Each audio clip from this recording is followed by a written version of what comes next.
എല്ലാ പ്രിയപ്പെട്ടവർക്കും മുരളി നെല്ലനാട് നോവൽസിലേക്ക് ഹൃദ്യമായ സ്വാഗതം. മുരളി നെല്ലനാടിൻ്റെ ചാക്കോയും മേരിയും 56-ാം അധ്യായത്തിലേക്ക്.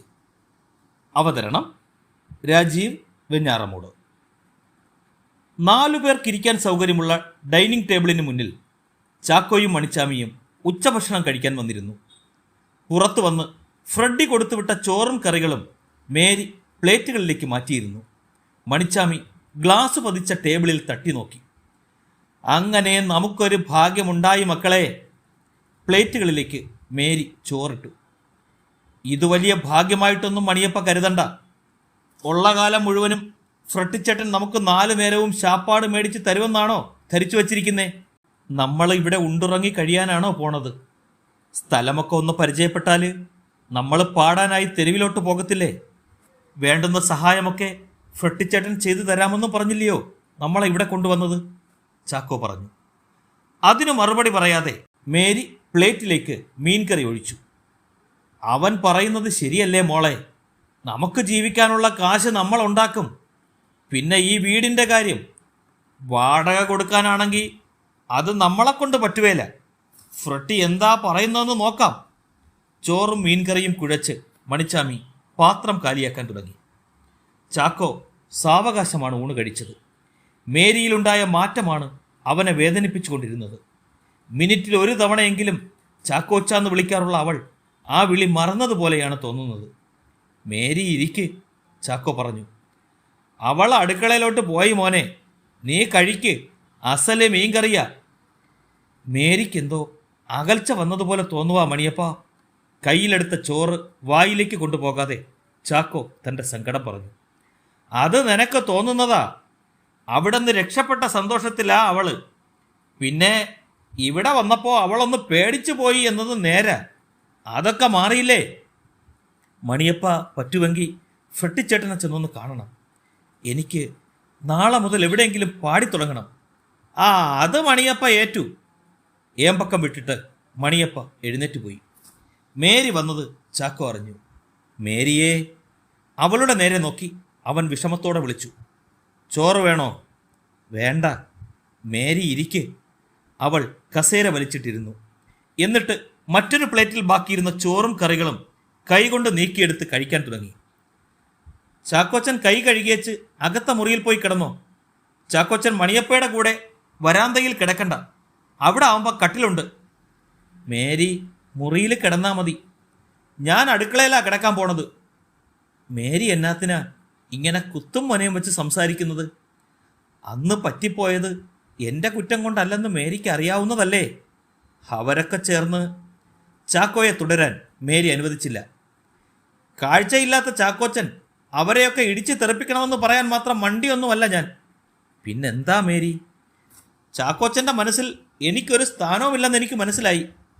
അപ്പൻ പോയേച്ചും ഞാൻ തളർന്നു പോവാതിരുന്നത് എനിക്ക് ചാക്കോച്ചനുണ്ടല്ലോ എന്ന് കരുതിയിട്ടാ. അതിനെന്നതാ ഇപ്പം ഇളക്കം വന്നത്? എങ്കിലൊരു കാര്യം ചെയ്യ്, ചാക്കോച്ചൻ എൻ്റെ കഴുത്തേലൊരു മിന്നു കെട്ടിത്താ. അവൻ മിഴിച്ചിരുന്നു. ഞാൻ ചാക്കോച്ചൻ്റെ കെട്ടിയോളാണെന്നാ ഇവിടെ അറിയാവുന്നവരോടൊക്കെ മണിയപ്പ പറഞ്ഞേക്കുന്നത്. ചാക്കോ എഴുന്നേറ്റ് വാഷ് ബേസിൻ്റെ നേരെ ലക്ഷ്യം വെച്ച് നടക്കുന്നത് കണ്ടപ്പോൾ അവളുടെ മനസ്സിൽ അമർഷം നിറഞ്ഞു.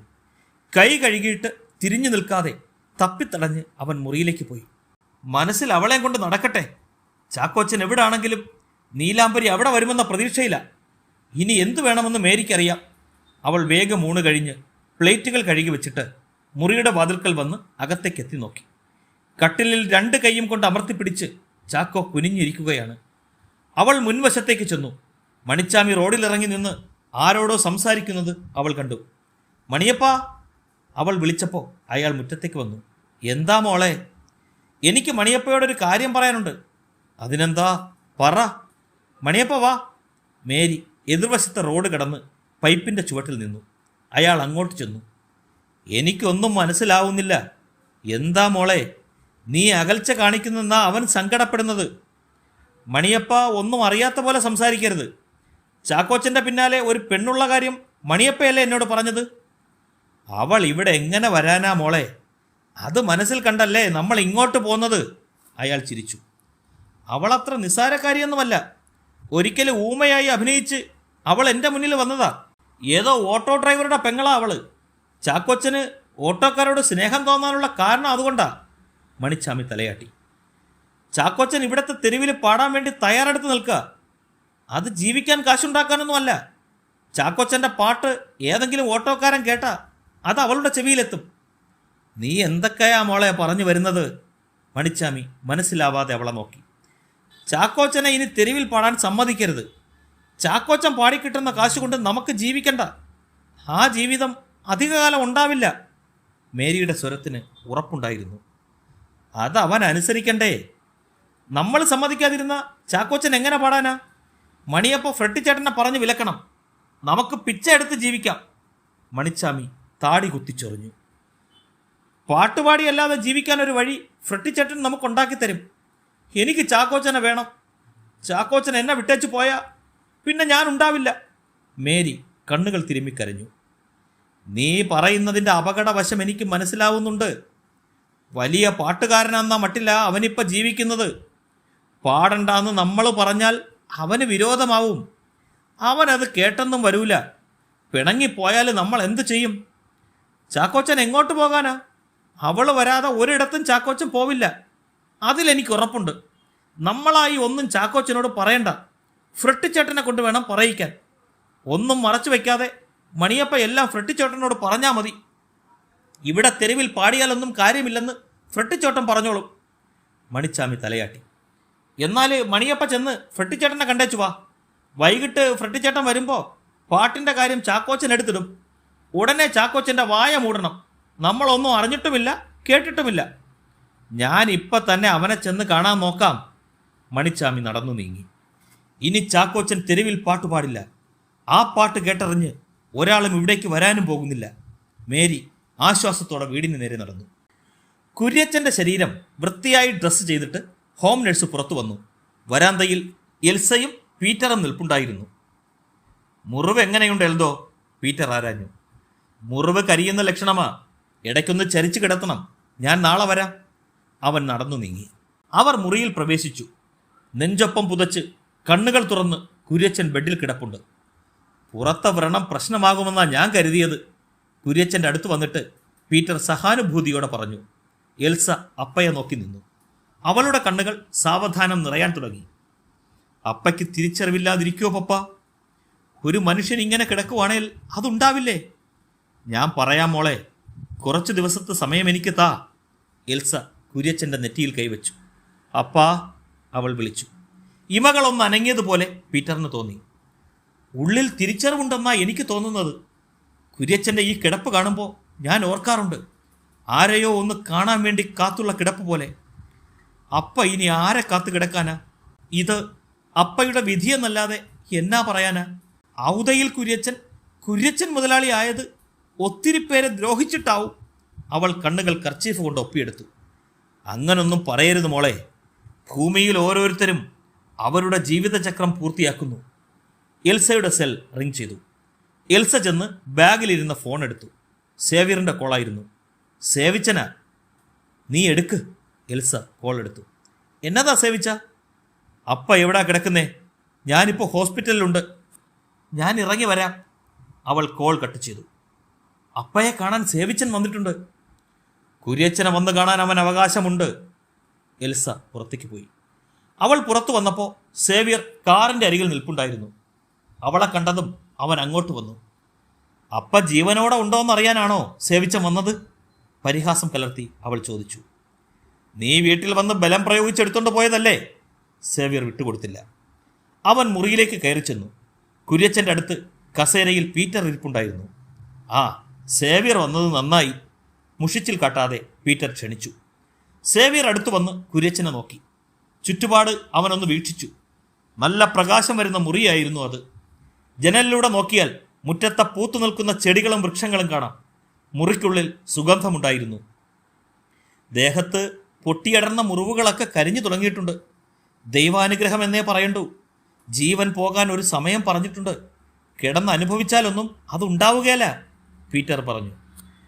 അപ്പയുടെ ഉയിര് അത്ര പെട്ടെന്നൊന്നും പോവില്ല സേവിച്ച. അപ്പ ഇനിയും ജീവിക്കും. അതുകൊണ്ട് സേവിച്ചൻ ഒരു ആധിയും വേണ്ട. ഞാൻ ഷെയർ ചോദിച്ചൊന്നും വരികയില്ല. സേവിയർ കൂടുതൽ നേരം അവിടെ നിൽക്കാതെ പുറത്തേക്ക് നടന്നു. എൽസ കൂടെ ചെന്നു. സേവിച്ചൻ അപ്പയെ മുമ്പും കാണാത്തത് കൊണ്ട് അറിയില്ല. നല്ല മാറ്റം വന്നു തുടങ്ങിയിട്ടുണ്ട്. പ്രതികരിച്ചു തുടങ്ങിയോ? അവൾ ചിരിച്ചു. എന്നല്ല ഞാൻ ഉദ്ദേശിച്ചത്. അതിനുള്ള മാറ്റം വരുമെന്നും തോന്നുന്നില്ല. ജീവൻ പോകുന്നതുവരെ അപ്പയുടെ ശരീരത്തിനൊരു കേടും വരരുത്. അതിനുവേണ്ടി ആ അപ്പയെ ഇങ്ങോട്ട് കൊണ്ടുവരാൻ ഞാൻ തയ്യാറായത്. സേവിയർ മിണ്ടാതെ നിന്നു. ആർക്കൊക്കെയോ ഒരുപാട് ദ്രോഹങ്ങൾ അപ്പ ചെയ്തിട്ടുണ്ട്. അല്ലെങ്കിൽ എല്ലാരെയും അത്ഭുതപ്പെടുത്തി അപ്പ ഈ കിടപ്പ് തുടരില്ല. അവൻ്റെ മനസ്സിൽ കൊള്ളാൻ വേണ്ടി തന്നെയാണ് അവൾ പറഞ്ഞത്. പ്രതീക്ഷിച്ച ഭാവപ്പകർച്ചയൊന്നും സേവ്യറിൽ കണ്ടില്ല. എന്നാ പറയുന്നു ജിനിക്കൊച്ചമ്മ? സേവിച്ചൻ ഇപ്പോഴും അവളെ അതിരറ്റ് വിശ്വസിക്കുന്നുണ്ടെന്ന് എനിക്കറിയാം. സണ്ണിച്ചൻ്റെ തെറ്റു മാത്രമേ ഇതുവരെയും സേവിച്ചന് കണ്ടെത്താനായിട്ടുള്ളൂ. ജിനിയെ തെറ്റായ കണ്ണിൽ ഒരിക്കലും സണ്ണിച്ചൻ നോക്കില്ല. ജിനി തന്നെയാണ് സണ്ണിച്ചനെ വഴിതെറ്റിച്ചത്. എതിർക്കാനൊന്നും സേവ്യർ ശ്രമിച്ചില്ല. എന്നോടെല്ലാം സണ്ണിച്ചൻ ഏറ്റു പറഞ്ഞതാ. വളരെ കാലം മുമ്പ് തന്നെ അവർ തമ്മിലുള്ള അവിശുദ്ധം തുടങ്ങിയതാ. സേവിച്ചൻ കരുതുന്നത് പോലൊരു പെണ്ണല്ല ജിനി. സാന്ദ്ര മാഡം ഒരിക്കൽ ഫോൺ ചെയ്തപ്പോൾ ജിനിയെപ്പറ്റി ചില കാര്യങ്ങൾ എന്നോട് പറഞ്ഞതാ. എന്നാ കാര്യം? ഞാൻ എന്നാ പറഞ്ഞാലും സേവിച്ചൻ വിശ്വസിച്ചിട്ട് വേണ്ടേ? വിശ്വസിക്കുന്ന ഒരു കാലം വരും. നീ അറിഞ്ഞ കാര്യം പറ. ഒരു പയ്യൻ്റെ കൂടെ ജിനി സ്ഥലം വിട്ടുപോയതാ. 1 മാസം അവർ ഒന്നിച്ചു ജീവിച്ചു. പിന്നീടാ വീട്ടുകാർ ജിനിയെ കൂട്ടിക്കൊണ്ടു വരുന്നത്. അതും അവൾ തിരിച്ചു വരാൻ തയ്യാറാണെന്ന് വീട്ടിൽ അറിയിച്ച ശേഷം. സേവ്യറിൻ്റെ ഉള്ളു തീ പിടിച്ചു. സേവിച്ചൻ്റെ കയ്യിൽ വിലങ്ങ് വീഴാൻ കാത്തിരിക്കുക ജിനി. ഇത് ഞാൻ ഊഹിച്ചു പറയുന്നതല്ല. അപ്പയെ വീഴ്ത്തിയതും ചാക്കോയെയും സണ്ണിയെയും കൊന്നതും സേവിച്ചനാണെന്ന് ജിനി എന്നോട് പറഞ്ഞു. എനിക്കെന്നേലും ചെയ്യാൻ പറ്റുമെങ്കിൽ ചെയ്യാനും വെല്ലുവിളിച്ചു. സേവ്യർ നോട്ടം മാറ്റി. സ്വപ്നത്തിലെങ്കിലും സണ്ണിച്ചനും ചാക്കോയും സേവിച്ചൻ്റെ അടുത്തേക്ക് വരാറില്ലേ? ചാക്കോ പോകട്ടെ, സണ്ണിച്ചൻ സേവിച്ചൻ ആരായിരുന്നു? മണിതൂക്കം മെട്ടിൽ ജീവിച്ച കുട്ടിക്കാലം സേവിച്ചനൊന്ന് ഓർക്കണം. എന്തിനും ഏതിനും നിഴലായി നടന്ന അനിയനെയാ ഒരുത്തിക്ക് വേണ്ടി സേവിച്ചൻ നിഷ്കരുണം കൊന്നുകളഞ്ഞത്. എന്നതാടി നിന്റെ ഉദ്ദേശം? സേവ്യറിൻ്റെ പല്ലു ഞെരിഞ്ഞു. കുറ്റങ്ങൾ ഏറ്റുപറഞ്ഞ് സേവിച്ചൻ നിയമത്തിന് കീഴടങ്ങണം. കൊടും പകയോടെ സേവ്യർ അവളെ നോക്കി. ഇനി അധിക നാളൊന്നും ഉണ്ടാവില്ല സേവിച്ച ആ കൈകളിൽ വിലങ്ങു വീഴാൻ. ചാക്കോയെ കൊന്നുകളയാൻ സേവിച്ചൻ കൊടുത്തുവിട്ടത് ആരുടെ കയ്യിലാണെന്ന് സാന്ദ്ര മാഡം അറിഞ്ഞു. അവർ അയാളെ കസ്റ്റഡിയിലെടുത്തിട്ടുണ്ട്. സേവ്യറിൻ്റെ ഉള്ളിലെ പിടച്ചിൽ അവൾ മുഖത്ത് കണ്ടു. സേവിച്ചന് വേണ്ടി എൻ്റെ അനിയൻ ചാക്കോയെ കൊല ചെയ്തത് സാമിയാണല്ലേ? അസ്ത്രം പോലെ അവളുടെ വാക്കുകൾ സേവിച്ചൻ്റെ നെഞ്ചിൽ തറച്ചു. മാനസാന്തരമുണ്ടായ മട്ടിൽ സേവിച്ചൻ ഇപ്പൊ കീഴടങ്ങിയാൽ കുറച്ച് സഹതാപം കിട്ടും. അതിന് തയ്യാറല്ലെങ്കിൽ ഈ ലോകത്തെ ഏറ്റവും ശപിക്കപ്പെട്ട കൊലയാളിയായി തീരും സേവിച്ചൻ. സേവ്യർ കൊടുങ്കാറ്റ് പോലെ അവിടെ നിന്നു പോയി. അവൻ കാറിൽ കയറി പോകുന്നതുവരെ എൽസ കൈകൾ കെട്ടി അവിടെ നിന്നു. മഴ പെയ്ത് കുത്തിയൊലിച്ച ചെമ്മൺ റോഡിലൂടെ ഇളകിയാടി ബൊലേറോ ജീപ്പ് ഓടി. 1-2 ചെറിയ കടകൾ കണ്ടു. അവിടെ ആരോടെങ്കിലും ചോദിക്ക്, സ്ഥലം ഇതു തന്നെയാ, മുൻ സീറ്റിലിരുന്ന സാന്ദ്ര ഡ്രൈവറോട് പറഞ്ഞു. കടകൾ അടഞ്ഞു കിടക്കുകയാണ്. ഒരു ചെറുപ്പക്കാരൻ കടവരാന്തയിലെ ബെഞ്ചിൽ മൊബൈൽ ഫോണിൽ നോക്കി ഇരിക്കുന്നത് അവർ കണ്ടു. ബൊലേറോ റോഡരികിൽ നിന്നപ്പോൾ അവൻ മുഖമുയർത്തി. സാന്ദ്ര കൈയാട്ടി അവനെ വിളിച്ചു. അവൻ ജീപ്പിന്റെ അടുത്ത് വന്നു.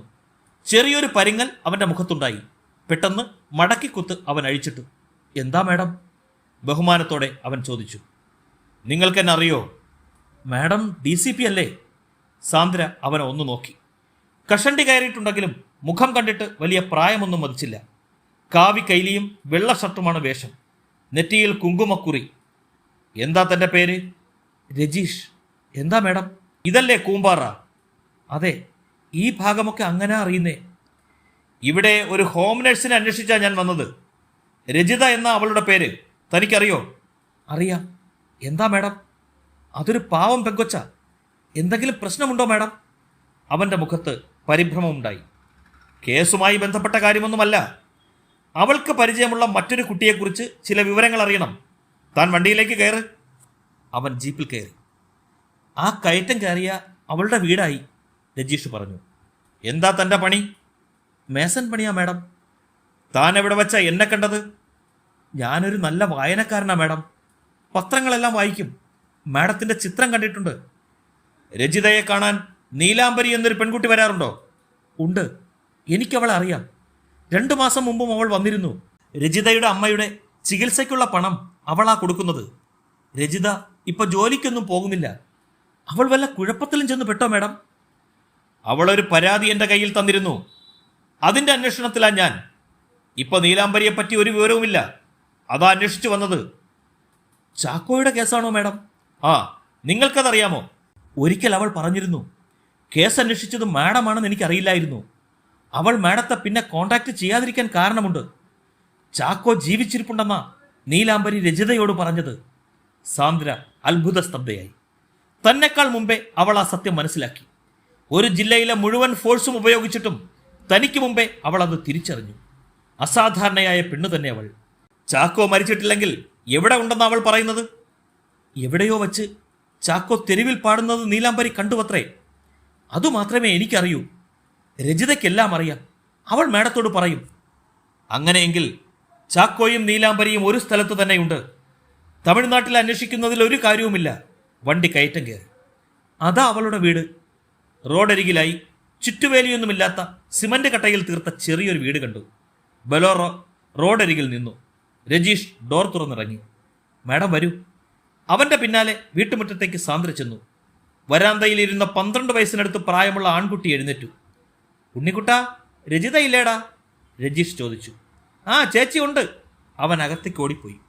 അല്പസമയം കഴിഞ്ഞപ്പോൾ അകത്തുനിന്ന് പഴകി മുഷിഞ്ഞ ചുരിദാറിട്ട പെൺകുട്ടി പരിഭ്രമത്തോടെ പുറത്തു വന്നു. ചീകി വയ്ക്കാത്ത മുടിയിഴകൾ പാറിപ്പറന്ന് കിടപ്പുണ്ട്. സാന്ദ്രയെ അമ്പരപ്പോടെ അവൾ നോക്കി. എന്താ രജീഷേട്ടാ? അമ്പരപ്പോടെ അവൾ അവനോട് ചോദിച്ചു. മാഡം DCPയാ. നീലാംബരി അന്വേഷിച്ചാ വന്നത്. ഒരു ഇടിമുഴക്കമാണ് രജിതയുടെ മനസ്സിലുണ്ടായത്. പേടിക്കാനൊന്നുമില്ല. അറിയാവുന്ന കാര്യമൊക്കെ നീ മാഡത്തോട് പറ. രജിത വിറയ്ക്കാൻ തുടങ്ങി.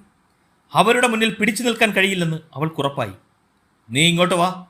സാന്ദ്ര ശബ്ദിച്ചതും ബോധക്കേട് വരുന്നത് പോലെ രജിതയ്ക്ക് തോന്നി. അവൾ ഒരുവിധം മുറ്റത്തിറങ്ങി. പറ, നീലാംബരിയും ചാക്കോയും ഇപ്പോ എവിടെയുണ്ട്? പ്രിയപ്പെട്ടവരെ, ആകാംക്ഷാഭരിതമായി ചാക്കോയും മേരിയും അടുത്ത ലക്കത്തിൽ തുടരും. ഈ കഥയെക്കുറിച്ചുള്ള നിങ്ങളുടെ വിലയേറിയ അഭിപ്രായങ്ങളും നിർദ്ദേശങ്ങളും കമൻറ്റ് ബോക്സിൽ രേഖപ്പെടുത്തി ഞങ്ങളെ അറിയിക്കുക. മുരളി നെല്ലനാട് നോവൽസിനു വേണ്ടി സ്നേഹപൂർവ്വം രാജീവ് വെഞ്ഞാറമൂട്. മുരളി നെല്ലനാട് നോവൽസിലേക്ക് എല്ലാവർക്കും സ്വാഗതം. മായാദേവി എഴുതിയ രാത്രിമഴ, അദ്ധ്യായം 86. ഒബ്സർവേഷൻ വാളിന് പുറത്ത് മാധവനുണ്ണിത്താനും ഭാഗ്യലക്ഷ്മിയും സ്നേഹപ്രഭയും ഉരുകുന്ന മനസ്സോടെ കാത്തിരുന്നു. നിരഞ്ജനയുടെ ആരോഗ്യനിലയെപ്പറ്റി വ്യക്തമായൊരു മറുപടി പറയാൻ ഡോക്ടർ തയ്യാറായില്ല. മണിക്കൂറുകൾ കടന്നുപോയിക്കൊണ്ടിരുന്നു. 4 മണി കഴിഞ്ഞപ്പോൾ നിരഞ്ജന അപകടനില തരണം ചെയ്തതായി ഡോക്ടർ അറിയിച്ചു. മാധവനുണ്ണിത്താൻ്റെ മുഖത്ത് പ്രത്യേകിച്ചൊരു വികാരവും ഉണ്ടായില്ല. അവൾ ജീവിച്ചിരുന്നിട്ടും എന്ത് പ്രയോജനം എന്ന ഭാവമായിരുന്നു അയാൾക്ക്. ഭാഗ്യലക്ഷ്മിയും സ്നേഹപ്രഭയും അകത്ത് ചെന്ന് നിരഞ്ജനയെ കണ്ടു. ചുണ്ടുകൾ കടിച്ചമർത്തി അവൾ ആരുടെയും മുഖത്ത് നോക്കാതെ കരഞ്ഞു. നീ ഞങ്ങളെ ഓർത്തില്ലല്ലോ കുട്ടി. വിതുമ്പിക്കൊണ്ട് ഭാഗ്യലക്ഷ്മി അവളുടെ നെറ്റിയിൽ കൈവച്ചു. സ്നേഹപ്രഭ വിങ്ങിലടക്കി അവളെ നോക്കി നിന്നു. ഞാൻ മരിക്കും അമ്മേ. അവൾ കണ്ണുകളടച്ചു. വാതിൽ തുറന്ന് ആരോ പ്രവേശിച്ചതറിഞ്ഞ് സ്നേഹപ്രഭ മുഖം തിരിച്ചു. കണ്ണുകളെ വിശ്വസിക്കാനായില്ല സ്നേഹപ്രഭയ്ക്ക്. മോനുവിനെ കയ്യിലെടുത്ത് അർച്ചന. അർച്ചന. നിരഞ്ജന കണ്ണുകൾ തുറന്നു. ഒരു മാലാഖയെ പോലെ തൻ്റെ പൊന്നുമ്മനെ കയ്യിലെടുത്ത് മേഘക്കേറുകൾക്കിടയിലൂടെ അർച്ചന വരുന്നു. നിറമിഴികളിൽ നിരഞ്ജനയ്ക്ക് അനുഭവപ്പെട്ടത് അതായിരുന്നു. നിരഞ്ജന എഴുന്നേൽക്കാൻ ശ്രമിച്ചെങ്കിലും അതിന് കഴിയാതെ ബെഡിൽ തന്നെ കിടന്നു. എൻ്റെ മോനെ, അമ്മ. നിരഞ്ജനെ കണ്ടതും മോനു അർച്ചനയുടെ കയ്യിൽ നിന്ന് കുതിറി വിളിച്ചു. മോനെ. കൺചെരിയോടെ അർച്ചന കുഞ്ഞിനെ നിരഞ്ജനയുടെ അരികിലിരുത്തി. അവൻ നിരഞ്ജനയുടെ ദേഹത്ത് വലിഞ്ഞു കയറി നെഞ്ചിൽ കിടന്നു. നിരഞ്ജന അവനെ വാരി പിളർന്ന് പൊട്ടിക്കരഞ്ഞു. അവനെ തിരുത്തിരെ ചുംബിച്ചു. ഉരുകിയിറങ്ങുന്ന മെഴുകുതിരി നാളം പോലെ അർച്ചന അത് കണ്ടു നിന്നു. സ്നേഹപ്രഭയ്ക്കും ഭാഗ്യലക്ഷ്മിക്കും വാക്കുകളില്ലായിരുന്നു. നിരഞ്ജന മുറിവേറ്റ് ബാൻഡേജ് ഇട്ട കൈ അർച്ചനയുടെ നേരെ നീട്ടി. ആ കൈ പിടിച്ച് അർച്ചന അരികിലിരുന്നു. മഴവെയിൽ പോലെ ചിരിച്ചു. അർച്ചനെ. നിരഞ്ജന വാവിട്ട് കരഞ്ഞു. അർച്ചന അരുമയോടെ നിരഞ്ജനയുടെ കൈ തഴുകി. പിന്നെ നെറ്റിയിൽ കൈവച്ചു. ദൈവസ്പർശം പോലെ നിരഞ്ജനയുടെ ഉള്ളുകൾ കുളിർന്നു. ഞാനൊരു സ്വപ്നം കാണുകയാണോ വിശ്വസിക്കാം. ഇനി ഒരു കാലത്തും ഇവനെ ആവശ്യപ്പെട്ട് ഞാൻ വരില്ല. നിരഞ്ജനയുടെ മോനായി അവൻ വളരട്ടെ. എവിടെ വേണമെങ്കിലും കൊണ്ടുപോയിക്കോ. അവകാശം പറഞ്ഞു വരില്ല ഞാൻ. കരഞ്ഞു പോയതും നിരഞ്ജനയുടെ കൈ പിടിച്ച അർച്ചന എഴുന്നേറ്റോടി. വാതിൽ തുറന്നവൾ പുറത്തിറങ്ങുമ്പോൾ അവിടെ ഫൈസൽ മുഹമ്മദ് നിൽപ്പുണ്ടായിരുന്നു. വീണു പോകുമെന്ന് തോന്നിയതും അവൾ അയാളെ പിടിച്ചു. എനിക്കിതിനെ കഴിയൂ സർ, എനിക്കൊന്നും വേണ്ട. അയാളുടെ ചുമലിൽ നെറ്റിമുട്ടിച്ചവൾ പൊട്ടിക്കരഞ്ഞു. മാധവനുണ്ണിത്താൻ നിറമിഴികളോടെ എഴുന്നേറ്റ് നിൽപ്പുണ്ടായിരുന്നു. രാത്രി ആരും ഒന്നും കഴിച്ചില്ല. പരസ്പരം ഉരിയാടിയതുപോലുമില്ല. ദേവുവിൻ്റെ ചിരിയും കരച്ചിലും മാത്രം മൗനം ഭജിച്ചുകൊണ്ടിരുന്നു. വന്നു കയറിയ ഉടനെ അർച്ചന കട്ടിലിൽ വീണതാണ്. അവളുടെ കാൽക്കൽ കണ്ണു തുടച്ച് അമ്പിളിയിരുന്നു. രാത്രി നീണ്ടപ്പോൾ അവൾ അർച്ചനയെ ചുറ്റിപ്പിടിച്ചു കിടന്നു.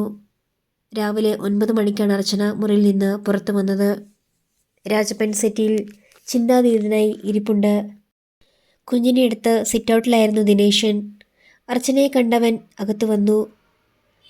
നിങ്ങൾ തിരിച്ചു പോയിക്കോളൂ, ശനിയാഴ്ച ഞാനും കാർത്തു ചേച്ചിയും വരാം. ഞങ്ങൾ മാത്രമായിട്ട് പോകുന്നില്ല. ചേച്ചി ബാങ്കിൽ ചെന്ന് ഒരാഴ്ച ലീവ് എടുക്ക്, വൈകിട്ട് നമുക്ക് പോകാം, ദിനേശൻ പറഞ്ഞു. ഷോപ്പ് തുറക്കാനുള്ളതല്ലേ? ദിനേശൻ ചിറ്റപ്പനെയും കൂട്ടിച്ചെല്ല്. അമ്പിളി 2 ദിവസം ഇവിടെ ഉണ്ടാവും. ഞങ്ങൾ പോവില്ല. പോകുന്നെങ്കിൽ അർച്ചന ചേച്ചിയുമായിട്ട്. കുഞ്ഞിൻ്റെ കാര്യത്തിൽ ചേച്ചി ഒരു തീരുമാനമെടുത്തു. അഭിപ്രായം പറയാൻ ഞങ്ങൾക്ക് അവകാശമില്ല.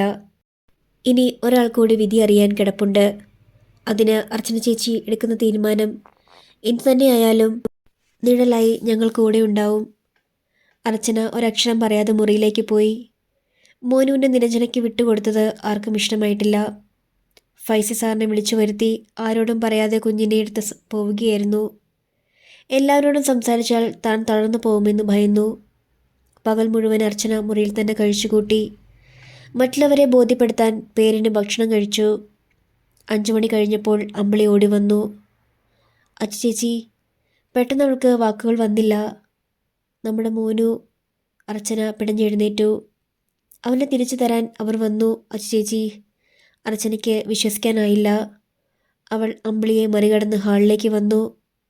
അവിടെ നിരഞ്ജനയും സ്നേഹപ്രഭയും നിൽപ്പുണ്ട്. നിരഞ്ജനയുടെ കയ്യിലിരുന്ന് മോനു വലിയ ഭാവത്തിൽ ചുറ്റും നിന്നവരെ നോക്കുന്നുണ്ട്. അർച്ചനയെ കണ്ടപ്പോൾ അവൻ്റെ മുഖത്ത് ചിരിയുണ്ടായി. അതുമാത്രം മതിയായിരുന്നു അർച്ചനയുടെ മനസ്സ് നിറയാൻ. എന്താ ഈ വഴി? ഡിസ്ചാർജ് ആയോ? അർച്ചന മന്ദഹസിച്ചു. അർച്ചന. നിരഞ്ജനയുടെ ചുണ്ടുകൾ വിറച്ചു. നിന്റെ മോനെ സ്വീകരിക്കേ. അവനെ നിനക്ക് തരാനാണ് ഞാൻ വന്നത്. കേട്ടു നിന്നവരെല്ലാം അമ്പരപ്പോടെ നിരഞ്ജനയെ നോക്കി. അർച്ചന അത് കാര്യമാക്കിയില്ല. അർച്ചന മോനുവിൻ്റെ കൈ പിടിച്ച് കുലുക്കി. അവൻ ചിരിച്ചു കാണിച്ചു. ഞാൻ സ്വാർത്ഥിയായിപ്പോയി. നൊന്നുപറ്റ ഒരമ്മയുടെ വേദന മനസ്സിലാക്കാൻ എനിക്ക് കഴിഞ്ഞില്ല. അർച്ചനയെക്കുറിച്ച് ഞാൻ ധരിച്ചതെല്ലാം തെറ്റായിരുന്നു. നിങ്ങൾ ഒന്നിച്ച് ജീവിക്കുമെന്ന് കരുതിയ മോനുമായി നാടുവിടാൻ ഞാൻ തീരുമാനിച്ചത്. ഒരിക്കലും അർച്ചന സുധിയുടെ ജീവിതത്തിലേക്ക് പോകില്ലെന്ന് എനിക്കിപ്പോൾ ഉറപ്പായി. നിരഞ്ജനയുടെ കണ്ണുകൾ നിറഞ്ഞു വന്നു. ചെറുചിരിയോടെ അർച്ചന കേട്ടു നിന്നതേയുള്ളൂ. ഡിവോഴ്സ് ഒരു വിഡ്ഢിത്തരമായിട്ട് ഞാൻ കാണുന്നില്ല. എപ്പോഴായാലും സുധിയുടെ ജീവിതത്തിൽ നിന്ന് പുറത്തേക്ക് എൻ്റെ വഴി. മോനെയും കൊണ്ട് ഞാൻ പോയാൽ അത് അർച്ചനയോട് ചെയ്യുന്ന ഏറ്റവും വലിയ പാപമാവും. സ്വയം എരിഞ്ഞിണങ്ങി അർച്ചന ജീവിക്കുമ്പോൾ ഈ കുഞ്ഞിനെ സ്വന്തമാക്കി വെച്ച് വളർത്താൻ എനിക്കെന്ത് യോഗ്യതയുണ്ട്? നിന്റെ മോനെ ഏറ്റുവാങ്ങ്. ഒരവിവേകവും ഞാനിനി കാണിക്കില്ല. മോനുവിൻ്റെ അമ്മ നിരഞ്ജന തന്നെയാണ്. ഇനി ആ വിശ്വാസം തിരുത്തി എഴുതപ്പെടണ്ട. എന്നോടിത് പറയുമ്പോഴും ആ മനസ്സിൻ്റെ വിങ്ങൽ എനിക്ക് നിരഞ്ജനയുടെ കണ്ണുകളിൽ കാണാനാവും. വേദനയുടെ ഏത് തീക്കനലും വിഴുങ്ങാൻ എനിക്ക് കഴിയും. ജീവിതം എന്നെ അങ്ങനൊരു നിലയിൽ കൊണ്ടെത്തിച്ചു. നിരഞ്ജനയ്ക്ക് അതിന് കഴിയില്ല. അതല്ലേ കൈത്തണ്ട മുറിച്ചത്? മോനുവിൻ്റെ കവിളിൽ അർച്ചന കൈവച്ചു. ഇവൻ എൻ്റെ മോനാണെന്ന വിശ്വാസം എനിക്ക് മതി. ആരും അത് അംഗീകരിക്കേണ്ട. എനിക്കിനിയും ജീവിക്കാൻ അതുതന്നെ ധാരാളം. നിറഞ്ഞ മനസ്സോടെയാണ് ഞാൻ ഇവനെ നിരഞ്ജനയ്ക്ക് തന്നത്. പോയിക്കോളൂ. ചുറ്റും നിന്ന് ആരെയും അർച്ചന ശ്രദ്ധിച്ചില്ല. അവരുടെ ഭാവപകർച്ചകൾ അറിഞ്ഞില്ല. ഞാനിവനെ കൊണ്ടുപോകാം. അർച്ചനയ്ക്ക് എപ്പോൾ വേണമെങ്കിലും വന്ന് മോനെ കാണാം. ഞാനത് ചെയ്യണമെങ്കിൽ അർച്ചന സുധിയുടെ അരികിലേക്ക് പോകണം. നിരഞ്ജൻ്റെ വാക്കുകൾ കേട്ട് അർച്ചന പുഞ്ചിരിച്ചു. സുധി അർച്ചനയെ എത്രമാത്രം സ്നേഹിച്ചു ചെയ്യുന്നെന്ന് എനിക്ക് അറിയൂ. സ്തുതിയെ ഇങ്ങനൊരു അവസ്ഥയിലേക്ക് കൊണ്ടെത്തിച്ചത് ഞാനാണോ അർച്ചനയാണോ? അർച്ചനയുടെ നെഞ്ചൊന്ന് പിടഞ്ഞു. സ്തുതിക്ക് വീട്ടുകാരോട് പക തീർക്കാനുള്ള ഒരായുധമായിരുന്നു ഞാൻ. ഈ അവസ്ഥയിലെങ്കിലും അല്പം കരുണ സ്തുതിയോട് കാണിച്ചൂടെ? നിരഞ്ജന കരഞ്ഞുപോയി. അർച്ചനയ്ക്കൊരു ജീവിതം കിട്ടാൻ പോകുന്നെന്ന് ഒരിക്കലും ചിന്തിച്ചു പോകരുത്. അർച്ചനയെ ഓർത്ത് ജീവിതം പാഴാക്കിയ ഒരു മനുഷ്യനെ കൈപിടിച്ച് കരകയറ്റാനാ ശ്രമിക്കുന്നതെന്ന് മാത്രം കരുതണം. സ്തുതിയെ തിരിച്ചു കൊണ്ടുവരാൻ അർച്ചനയ്ക്ക് കഴിയൂ. സ്തുതിക്ക് എന്തെങ്കിലും സംഭവിച്ചു പോയാൽ ഈ ജന്മം അർച്ചനയ്ക്ക് സമാധാനം കിട്ടുമോ? അർച്ചന നിശബ്ദയായി കേട്ടുനിന്നു. ഞാനിപ്പോൾ സ്തുതിയുടെ ആരുമല്ല. ഞങ്ങൾ തമ്മിൽ ഒരു ബന്ധവുമില്ല. സ്തുതിയിൽ നിന്ന് സ്വയം ഒഴിഞ്ഞു പോയവളാ ഞാൻ. സ്തുതിയുടെ നാശം കാണാതിരിക്കാൻ മോനുവിനെ നിരഞ്ജന ചേർത്ത് പിടിച്ചു. ഈ കുഞ്ഞു മതി എനിക്ക്. ഇതിനേക്കാൾ ഭാഗ്യവും പുണ്യവും നിരഞ്ജനയുടെ ജീവിതത്തിൽ മറ്റെന്തുണ്ട്? എല്ലാ സ്ത്രീകളും ഭർത്താവിന് വേണ്ടി ആഗ്രഹിക്കുമ്പോൾ ഞാൻ മോഹിക്കുന്നത് ഒരു കുഞ്ഞിന് വേണ്ടിയാ. നിരഞ്ജനയുടെ കണ്ണുകളിൽ നിന്ന് നീർത്തുള്ളികൾ അടർന്നു വീണു. ആ ഭാഗ്യവും പുണ്യവും എനിക്ക് വരദാനമായി തന്നത് അർച്ചനയാ. ഞാൻ ആ കാല് പിടിക്കാം. എൻ്റെ യാചന തള്ളിക്കളയരുതേ. അർച്ചന സ്തുതിയുടെ അരികിലേക്ക് ചെല്ല്. സ്തുതി ജീവിച്ചിരിക്കണം. കുഞ്ഞിനെ നെഞ്ചോട് ചേർത്ത് നിരഞ്ജന കരഞ്ഞു. അർച്ചനയുടെ കണ്ണുകൾ നിറഞ്ഞു നിന്നു. അർച്ചനയുടെ ഒരു വാക്കിന് വേണ്ടി എല്ലാവരും ശ്വാസം അടക്കി പിടിച്ചു നിന്നു. സ്നേഹപ്രഭ അർച്ചനയുടെ വലത് കൈ പിടിച്ചു. എല്ലാവർക്കും വേണ്ടി നീ ജീവിച്ചു.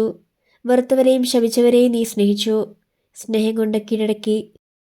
നിന്റെ ജീവിതം മറ്റുള്ളവർക്കുള്ള അർച്ചനയായി കണ്ടു. ഇനി ഒന്നുകൂടി അർച്ചനയുടെ ജീവിതത്തിൽ അവശേഷിക്കുന്നു. സ്തുതിക്ക് വേണ്ടി അത് ചെയ്തേ തീരൂ. മുഖം തിരിക്കാൻ എനിക്കാവില്ലെന്ന് സ്നേഹിച്ചേച്ചിക്കറിയാം. ഏതാനും നീർക്കണങ്ങൾ അർച്ചനയുടെ കവിളിലേക്ക് തൂവി. മോൾ ഹോസ്പിറ്റലിലേക്ക് ചെല്ല്, രാജപ്പൻ ശബ്ദിച്ചു. അമ്പിളി അർച്ചനയുടെ ചുമലിൽ പിടിച്ചു. സ്തുതി സാറിൻ്റെ അടുത്തേക്ക് പോ ചേച്ചി. അർച്ചന കരയുന്ന പ്രതിമ കണക്കി നിന്നു. നിരഞ്ജന അവളുടെ അടുത്തേക്ക് വന്നു. നിന്നോട് ക്രൂരത കാണിക്കാൻ എനിക്കിനി കഴിയില്ല.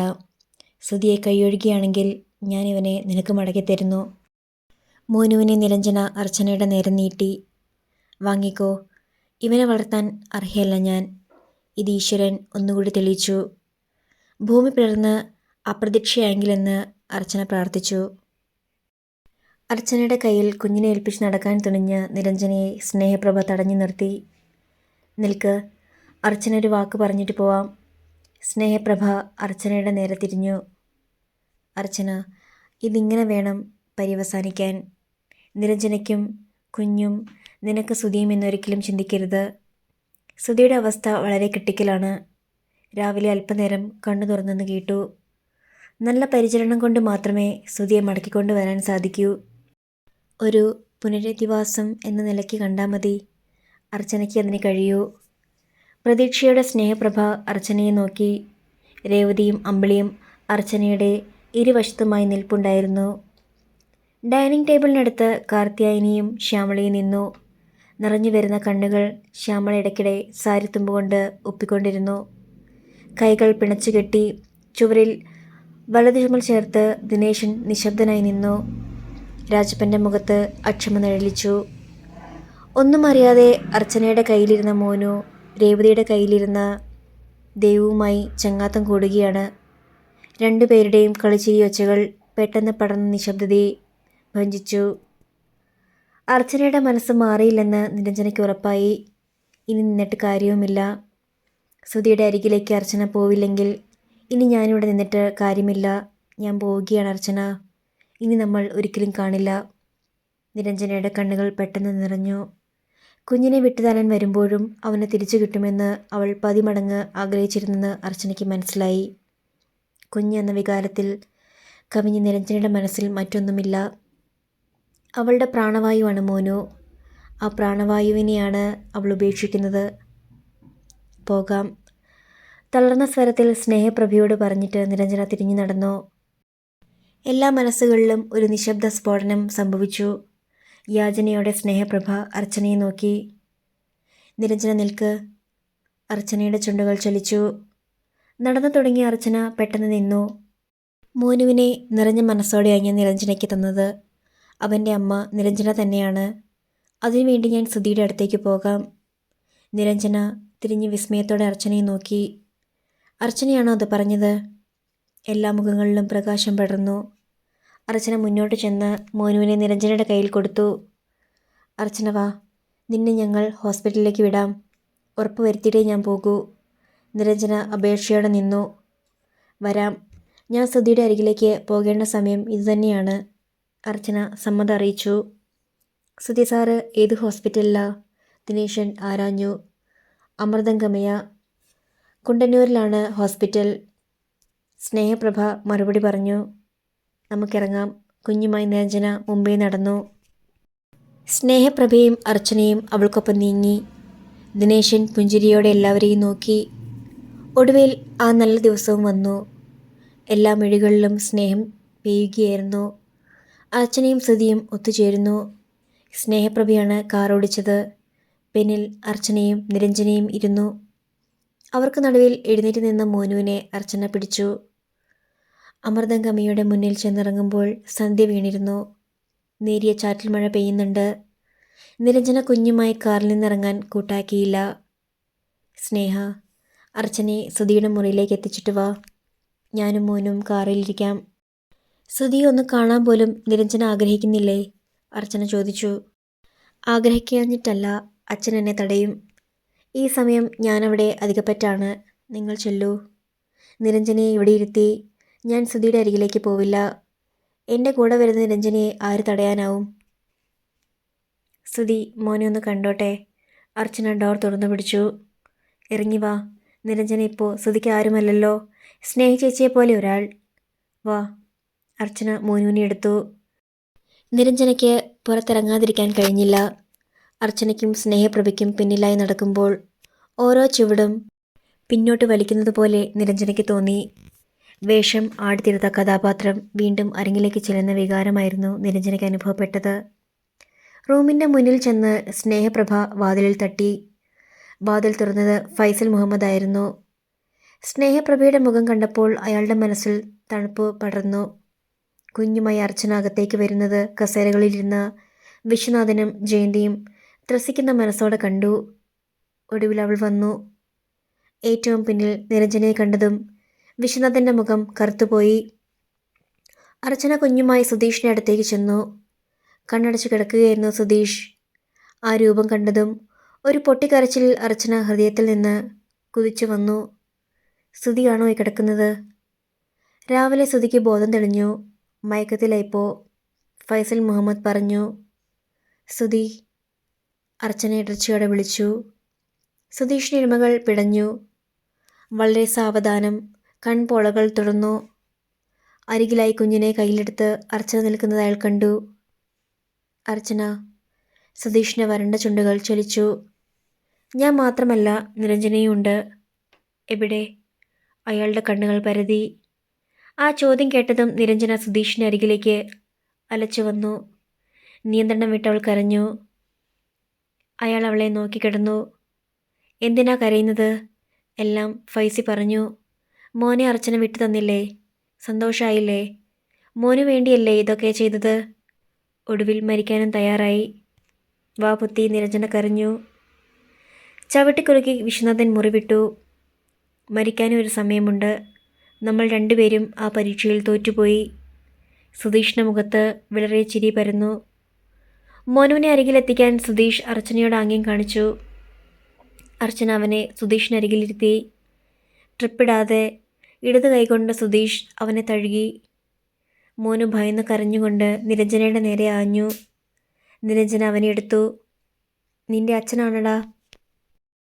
നിരഞ്ജനയുടെ കയ്യിലേക്ക് പോയ മോനു വെട്ടിത്തിരിഞ്ഞ് സുധീഷിനെ നോക്കി. ഞാനും മോനും പോവുക സുധി. എപ്പോൾ വേണമെങ്കിലും സുധിക്കും അർച്ചനയ്ക്കും മോനെ കാണാൻ വരാം.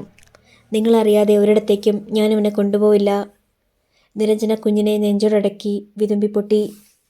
ജയന്തി മോനുവിനെ വാങ്ങി കരഞ്ഞുകൊണ്ട് നെറ്റിയിൽ മുകർന്നു. സുധീഷിൻ്റെ കാലുകളിൽ നിരഞ്ജന കൈകൾ വെച്ചു. അയാളുടെ കാൽപാദങ്ങളിൽ അവളുടെ ചുട്ടുപൊള്ളുന്ന കണ്ണീർ വീണു. വേദനിപ്പിച്ചതിന് മാപ്പ്. ഒന്ന് കാണാൻ കഴിയുമെന്ന് കരുതിയതല്ല. ആ ഭാഗ്യം കൂടി അർച്ചന തന്നു. എത്ര ജന്മം കടം വീട്ടിയാലും സുധിയോടും അർച്ചനയോടുമുള്ള എൻ്റെ കടപ്പാട് തീരില്ല. അവൾ കൈകളെടുത്തു. ഞാനല്ലേ തന്നെ നോവിച്ചത്? അവൾ കണ്ണു തുടച്ചു. ഞാനും മോനും പോകുന്നു. കുഞ്ഞിനെ വാങ്ങാനായി നിരഞ്ജന തിരിഞ്ഞു. അർച്ചന നിരഞ്ജനയുടെ ഇരു ചുമലിലും പിടിച്ചു തിരിഞ്ഞു. എവിടെ പോകുന്നു? ഒരു സ്ഫോടനം നിരഞ്ജനയിലുണ്ടായി. മറ്റുള്ളവരും പകച്ചു. സുധിയെ ഈ നിലയിൽ കണ്ടിട്ട് സുധിയുടെ കുഞ്ഞിനെയും കൊണ്ട് പോകാൻ നിരഞ്ജനയ്ക്ക് കഴിയുമോ?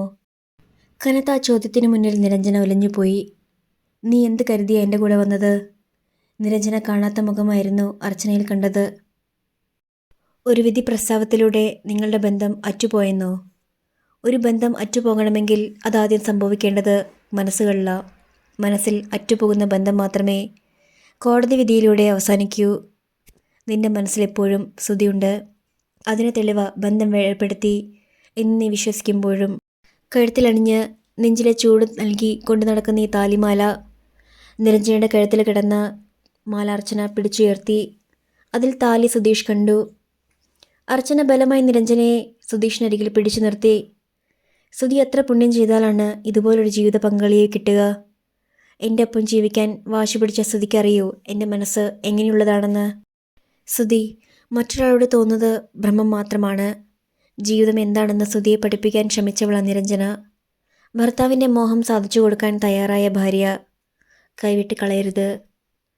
ഭൂമിയിൽ എവിടെ അന്വേഷിച്ചാലും സുധിക്ക് ഇതുപോലൊരു ഭാര്യയെ കിട്ടില്ല. സുധീഷിൻ്റെ കൺകോണുകൾ നിറഞ്ഞൊഴുകുന്നുണ്ടായിരുന്നു.